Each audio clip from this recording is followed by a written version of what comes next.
Welcome back to Xylem learning. മക്കളെ, നിങ്ങൾ എല്ലാവരും കണ്ടതുപോലെ തന്നെ ഓഗസ്റ്റ് 13, അതായത് അടുത്ത മാസം നമുക്ക് 13-ാം തീയതി പരീക്ഷ സ്റ്റാർട്ട് ചെയ്യാണ്, ഓണ പരീക്ഷ.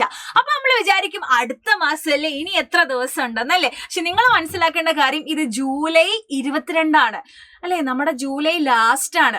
അടുത്ത മാസം തുടക്കത്തിൽ തന്നെ, അതായത് ഒരാഴ്ച കഴിയുന്നതോടുകൂടി നമുക്ക് എന്ത് ചെയ്യാണ്, പരീക്ഷ തുടങ്ങുകയാണ്. അപ്പോഴും നമ്മൾ വിചാരിക്കും ഇനി എത്രങ്ങാനും ദിവസം ഉണ്ടെന്നല്ലേ.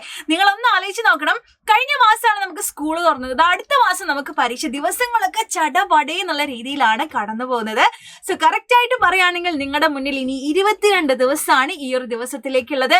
അപ്പൊ നിങ്ങൾ വിചാരിക്കും, വാവ്, 22 ദിവസം അല്ലേ, ഇതിനൊക്കെ ഇപ്പൊ തന്നെ ഇങ്ങനെ പറയണോന്നുള്ളത് അല്ലേ. പക്ഷെ നിങ്ങൾ മനസ്സിലാക്കേണ്ട ഒരു കാര്യം, നമുക്ക് ടോട്ടൽ നമ്മളുടെ ഓണം എക്സാമിന് 24 പാഠങ്ങളാണ് പഠിക്കാനുള്ളത്. ഒരു മിനിമൽ കണക്കാണ് കേട്ടോ. കാരണം ഫിസിക്സിന്റെ ഒക്കെ കേസിലൊക്കെ ഞാൻ 2 ചാപ്റ്റർ മാത്രമേ ഇവിടെ കൊടുത്തിട്ടുള്ളൂ. പക്ഷെ 2 ചാപ്റ്റർ അല്ല, 3-ാമത്തെ ചാപ്റ്ററിന്റെ കുറച്ച് ഭാഗം കൂടെ പരീക്ഷയ്ക്ക് ഉണ്ടാകും. അങ്ങനെയാണ് എല്ലാ സബ്ജക്റ്റിന്റേതും. അപ്പൊ ഒരു മിനിമൽ കണക്കാണ്. മിനിമം നിങ്ങൾ 24 പാഠങ്ങൾ 22 ദിവസം കൊണ്ട് പഠിക്കണം. കഴിയോ നമുക്ക് അല്ലെ?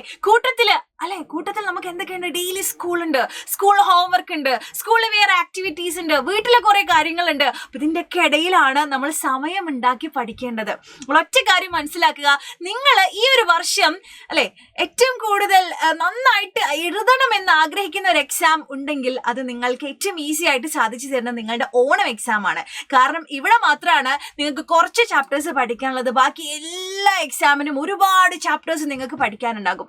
പാരന്റ്സ് മീറ്റിംഗ് ഒക്കെ നിങ്ങളുടെ മുന്നിലുണ്ട്, ഓണം വെക്കേഷൻ ഉണ്ട്, അത് കഴിഞ്ഞ ഉടനെ നമുക്ക് പാരന്റ്സ് മീറ്റിംഗ് ഉണ്ടാകും. ഈ പാരന്റ്സ് മീറ്റിംഗിൽ നിങ്ങൾ എപ്പോഴെങ്കിലും നിങ്ങളുടെ പാരന്റ്സിനെ പ്രൗഡ് ആക്കണമെന്ന് ആഗ്രഹിക്കുന്നുണ്ടെങ്കിൽ നിങ്ങൾക്കുള്ള ഒരു ഗോൾഡൻ ഓപ്പർച്യൂണിറ്റി ആണ് ഇപ്പോൾ നിങ്ങളുടെ മുന്നിലുള്ളത്. കാരണം 9-ാം ക്ലാസ്സിലെ സിലബസ് ഓൾറെഡി ടഫാണ്. അതിന്റെ കൂട്ടത്തില് നിങ്ങൾക്ക് ബെസ്റ്റ് മാർക്ക് സ്കോർ ചെയ്യാൻ പറ്റുന്ന ഏക എക്സാം എന്ന് പറയുന്നത് നമ്മുടെ ഓണം എക്സാം ആണ്.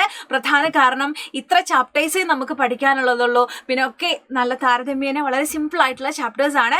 കുറച്ച് കഴിയുന്തോറും നമ്മുടെ ചാപ്റ്റേഴ്സിന്റെ കട്ടി കൂടും, സിലബസ് കുറച്ച് ടഫാണ്. അപ്പോൾ നിങ്ങൾ അങ്ങോട്ടേക്ക് മാറ്റി വെക്കേണ്ട, ഇപ്പോൾ തന്നെ നിങ്ങളുടെ എക്സലൻസ് നിങ്ങൾ കാണിച്ചു തുടങ്ങുക.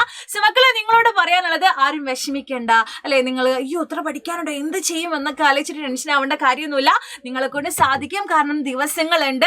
ഓരോ ദിവസം ഓരോ ചാപ്റ്റർ എന്ന തോതിൽ പഠിച്ചാൽ പോലും തീരൂല എന്നുള്ളതാണെങ്കിലും നിങ്ങൾ ട്രൈ ചെയ്യുക. സ്കൂളിന്റെ കൂടെ തന്നെ, നിങ്ങളുടെ എല്ലാ കാര്യങ്ങളെ കൂടെ തന്നെ നിങ്ങൾ ദിവസവും രാത്രി 2 മണിക്കൂറും രാവിലെ 2 മണിക്കൂറെങ്കിലും അറ്റ്ലീസ്റ്റ് നിങ്ങൾ കണ്ടെത്തുകയാണെങ്കിൽ നിങ്ങൾ ഉദ്ദേശിച്ച മാർക്കിലേക്ക് നിങ്ങൾക്ക് എത്താൻ സാധിക്കും. ഓക്കെ, നിങ്ങൾ എന്നെ ഒന്ന് ആലോചിച്ച് നോക്കണം. സ്കൂൾ തുറന്നപ്പോൾ എന്തൊക്കെയാണ് നമ്മുടെ മനസ്സിൽ, നമ്മൾ എന്താ വിചാരിച്ചത്, ഇപ്രാവശ്യം കഴിഞ്ഞ വർഷത്തെ പോലെ അല്ല, ഞാൻ അടിപൊളിയായിട്ട് പഠിക്കും, എനിക്ക് നല്ല മാർക്ക് ഉണ്ടാകും, എന്റെ പാരന്റ്സ് മീറ്റിങ്ങിലൊക്കെ എന്റെ പാരന്റ്സിനെ എന്നെ പ്രൗഡ് ആക്കും, എന്റെ ടീച്ചറിനെ എന്നെ ഭയങ്കര ഇഷ്ടമായിരിക്കും ഞാൻ പഠിക്കുന്നതുകൊണ്ട് അല്ലെ. അങ്ങനെ ഇഷ്ടം പോലെ കാര്യങ്ങൾ, കഴിഞ്ഞ പ്രാവശ്യം അത്ര പോലെ ഞാൻ ഉഴപ്പൂല, അങ്ങനെയൊക്കെ നമ്മൾ വിചാരിച്ചു. പക്ഷെ എന്തെങ്കിലും നടന്നോ? ദിവസം എടുക്കുന്ന കാര്യങ്ങൾ നമ്മൾ അന്നും തന്നെ പഠിക്കണമെന്നൊക്കെ നമ്മൾ വിചാരിച്ചിരുന്നു. മാത്സ് ഒക്കെ ഒരുപാട് ക്വസ്റ്റ്യൻസ് ചെയ്യണമെന്ന് നമ്മൾ വിചാരിച്ചതാണ്. പക്ഷെ എന്തെങ്കിലും നടന്നോ? ദിവസങ്ങൾ അങ്ങോട്ട് കടന്നുപോയി അല്ലേ. നമ്മൾ തിരിഞ്ഞു നോക്കിയപ്പോഴേക്കും സമയം അങ്ങോട്ട് കഴിഞ്ഞു. സോ നിങ്ങൾ ടെൻഷൻ ആവണ്ട. ഇനിയുള്ള ദിവസങ്ങൾ നിങ്ങൾ മര്യാദക്ക് പഠിക്കുക. 22 ദിവസമുണ്ട്. നിങ്ങൾ യുക്തിപൂർവം കാര്യങ്ങളൊക്കെ നിങ്ങളുടെ സമയത്തെ നിങ്ങളായിട്ട് അഡ്ജസ്റ്റ് ചെയ്തിട്ട് നിങ്ങൾ പഠിക്കുക കേട്ടോ.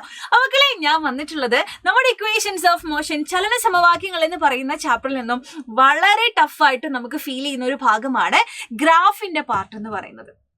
അപ്പോൾ ഈ ഗ്രാഫിന്റെ പാർട്ടിൽ നിന്നും നമ്മൾ അറിഞ്ഞിരിക്കേണ്ട ഒരു സിമ്പിൾ ക്വസ്റ്റ്യൻ ഉണ്ട്. നമ്മൾ വിചാരിക്കും കാണുമ്പോൾ ഭയങ്കര സിമ്പിൾ ആണ്, ഇതാണ് ആ ചോദ്യം. പക്ഷേ ഇത് നമ്മൾ മനസ്സിലാക്കിയിട്ടില്ലെങ്കിൽ ഇത് മനസ്സിലാക്കാത്ത കുട്ടികൾക്ക് ടഫാണ്. സോ നമുക്ക് നോക്കാം ഏതാണ് ആ ചോദ്യം.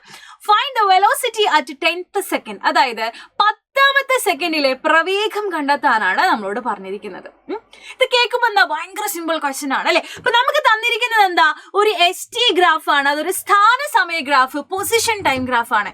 ഇതിൽ നിന്ന് നമ്മൾ എന്ത് കണ്ടെത്തണടാ, വെലോസിറ്റി കണ്ടെത്തണം. ഒന്ന് ആലോചിച്ച് നോക്കണം. നമ്മുടെ കയ്യിലുള്ളത് വെറും പൊസിഷനെ കുറിച്ചിട്ടും സമയത്തെ കുറിച്ചും മാത്രമേ തന്നിട്ടുള്ളൂ. പൊസിഷൻ എന്ന് പറയുമ്പോൾ ഇവിടെ ഉദ്ദേശിക്കുന്നത് ഡിസ്റ്റൻസ് അല്ലെങ്കിൽ ഡിസ്പ്ലേസ്മെന്റ് ഒക്കെയാണ് കേട്ടോ, ദൂരം അല്ലെങ്കിൽ സ്ഥാനാന്തരമൊക്കെയാണ്. അപ്പൊ ഇതിനെക്കുറിച്ച് മാത്രം തന്നിട്ട് എങ്ങനെ നമ്മൾ വെലോസിറ്റിയിലേക്ക് എത്തും? അതിനാണ് ഒരു സിമ്പിൾ ട്രിക്ക് നിങ്ങൾക്ക് അറിയണമെന്ന് പറയുന്നത്. അതായത് ഒരു പൊസിഷൻ ടൈം ഗ്രാഫ്, സ്ഥാന സമയ ഗ്രാഫ് ആണെങ്കിൽ അതെങ്ങനെ നമ്മൾ മനസ്സിലാക്കുക? അതായത് ഇവിടെ y ആക്സിസിൽ എസും x ആക്സിസിൽ ടിയും ആയിരിക്കും. ഇതാണ് y ആക്സിസ്, ഇതാണ് x ആക്സിസ് കേട്ടോ. ഇങ്ങനെയാണെങ്കിൽ ഇതൊരു ST ഗ്രാഫ് ആണ്, ഒരു പൊസിഷൻ ടൈം ഗ്രാഫ് ആണ്, ഒരു സ്ഥാന സമയ ഗ്രാഫ് ആണ്. ഇതിൽ നിന്നും വെലോസിറ്റി നിങ്ങൾ എങ്ങനെ തലകുത്തി മറിഞ്ഞു നോക്കിയാലും നിങ്ങൾക്ക് കിട്ടൂല. നിങ്ങൾക്ക് ഏതറിയുന്നത് വരെ നിങ്ങൾക്ക് ഒരൊറ്റ കാര്യം അറിഞ്ഞു കഴിഞ്ഞാൽ തലകുത്തി മറിയേണ്ട യാതൊരു ആവശ്യമില്ല. ഏതാണ് ആ കാര്യം നിങ്ങൾ മനസ്സിലാക്കിക്കോ. അതായത് ഗ്രാഫിൽ നിന്നും സ്ലോപ്പ് കണ്ടെത്തുക, ചെരിവ് കണ്ടെത്തുക. ഇവിടെയുള്ള ഗ്രാഫിന്റെ ചെരിവ് കണ്ടെത്തി കഴിഞ്ഞാൽ അവിടെയുള്ള വെലോസിറ്റി അല്ലെങ്കിൽ പ്രവേഗം നമുക്ക് സിമ്പിൾ ആയിട്ട് കിട്ടും. ചെരിവ് കണ്ടെത്തിയാൽ മതി. അപ്പൊ നമ്മളിങ്ങനെ ആലോചിക്കും, അയ്യോ ഇതിന്റെ ചെരിവ് എങ്ങനെ കണ്ടെത്തും, അല്ലെ എന്നത് അങ്ങനെയപ്പോ കണ്ടെത്താം, അങ്ങനെയുള്ള കൺഫ്യൂഷൻ ഒക്കെ ഉണ്ടെങ്കിൽ നിങ്ങൾ മാത്സിൽ പഠിക്കുന്നതാണ് എങ്ങനെയാണ് ചെരിവ് കണ്ടെത്തുക എന്നുള്ളത് അല്ലേ. സോ ഹിയർ വി ഹാവ് ഒരു ST ഗ്രാഫ് നമ്മുടെ കയ്യിലുണ്ട് അല്ലെ. നമുക്കൊരു ഗ്രാഫ് ഒക്കെ വരച്ച് തന്നിട്ടുണ്ട്. ഓക്കെ, നമ്മളോട് പറഞ്ഞിരിക്കുന്നത് 10ാമത്തെ സെക്കൻഡിലെ പ്രവേഗം കണ്ടെത്താനാണ്. 10ാമത്തെ സെക്കൻഡിലെ പ്രവേഗം. സോ 10ാമത്തെ സെക്കൻഡ് ഇതാ അല്ലെ. ഇപ്പൊ ഗ്രാഫിന്റെ ഷേപ്പ് ഇതാ, നമുക്കറിയാം ഗ്രാഫിന്റെ ഷേപ്പ് ഇതാ ഇങ്ങനെയാണ് കിടക്കുന്നത് അല്ലെ. എങ്ങനെയാണ്? ഇതാണ് 10ാമത്തെ സെക്കൻഡ്. ഗ്രാഫിന്റെ ഷേപ്പ് ഇതാ ഒരു സ്ട്രെയിറ്റ് ലൈൻ ആയിട്ടാണ് കിടക്കുന്നത്. സോ എങ്ങനെ സ്ലോപ്പ് കണ്ടെത്തും? മാത്സിൽ പഠിക്കുന്നതാണ്. സ്ലോപ്പ്, ചെരിവ് കണ്ടെത്താൻ വേണ്ടി ഇതാ നിങ്ങൾ ഈ ഇക്വേഷൻ ഉപയോഗിച്ചാൽ മതി. y2 minus y1 divided by x2 minus x1. അപ്പോഴും നമ്മുടെ മനസ്സിലേക്ക് വരും എന്താണ് y, എന്താണ് x1, എന്താണ് y2 എന്നൊക്കെ ഉള്ളത് അല്ലെ. മക്കളെ മനസ്സിലാക്കി വെക്കണം. ഇതാണ് നമ്മളുടെ ഗ്രാഫ് അല്ലേ. ഇതാണ് നമ്മുടെ ഗ്രാഫ്. ഇതിന് ഒരുപാട് കോർഡിനേറ്റ്സ് ഉണ്ടാവും അല്ലെ. എക്സിലും വൈയിലൊക്കെ അതിന് കോർഡിനേറ്റ്സ് ഉണ്ടാകും. ഇപ്പൊ നമുക്ക് ഈ തുടക്കത്തില് x1, y1 അതായത് x ആക്സിസിൽ എത്രയാണ്? 0ആണ്. y ആക്സിസിൽ എത്രയാണ്? 0ആണ്. അപ്പൊ 0 0. ഇനി ഇവിടെ നമ്മൾ x2, y2 x ആക്സിസിൽ എത്രയാണ്? വരച്ചു കൊടുക്കട, അത് 10 ആണ്. അപ്പൊ y ആക്സിസിൽ എത്രയാ? അത് y-ലേക്ക് വരച്ചാൽ മതി, അത് 5 ആണ്. അപ്പൊ 10, 5 നമുക്ക് അവിടുത്തെ കോർഡിനേറ്റ്സ് കിട്ടി. ജസ്റ്റ് സബ്സ്റ്റിറ്റ്യൂട്ട് ചെയ്യുക. y2 minus y1 divided by x2 minus x1. അതായത് 5 മൈനസ് 0 ഡിവൈഡഡ് 10 മൈനസ് 0. സോ നമുക്ക് കിട്ടും 5/10, അതായത് അര അല്ലെ. 1/2 അതിനെയാണ് നമ്മൾ അര എന്ന് പറയാ. സോ ഇവിടുത്തെ വെലോസിറ്റി എന്ന് പറയുന്നത് എത്രയാണ്?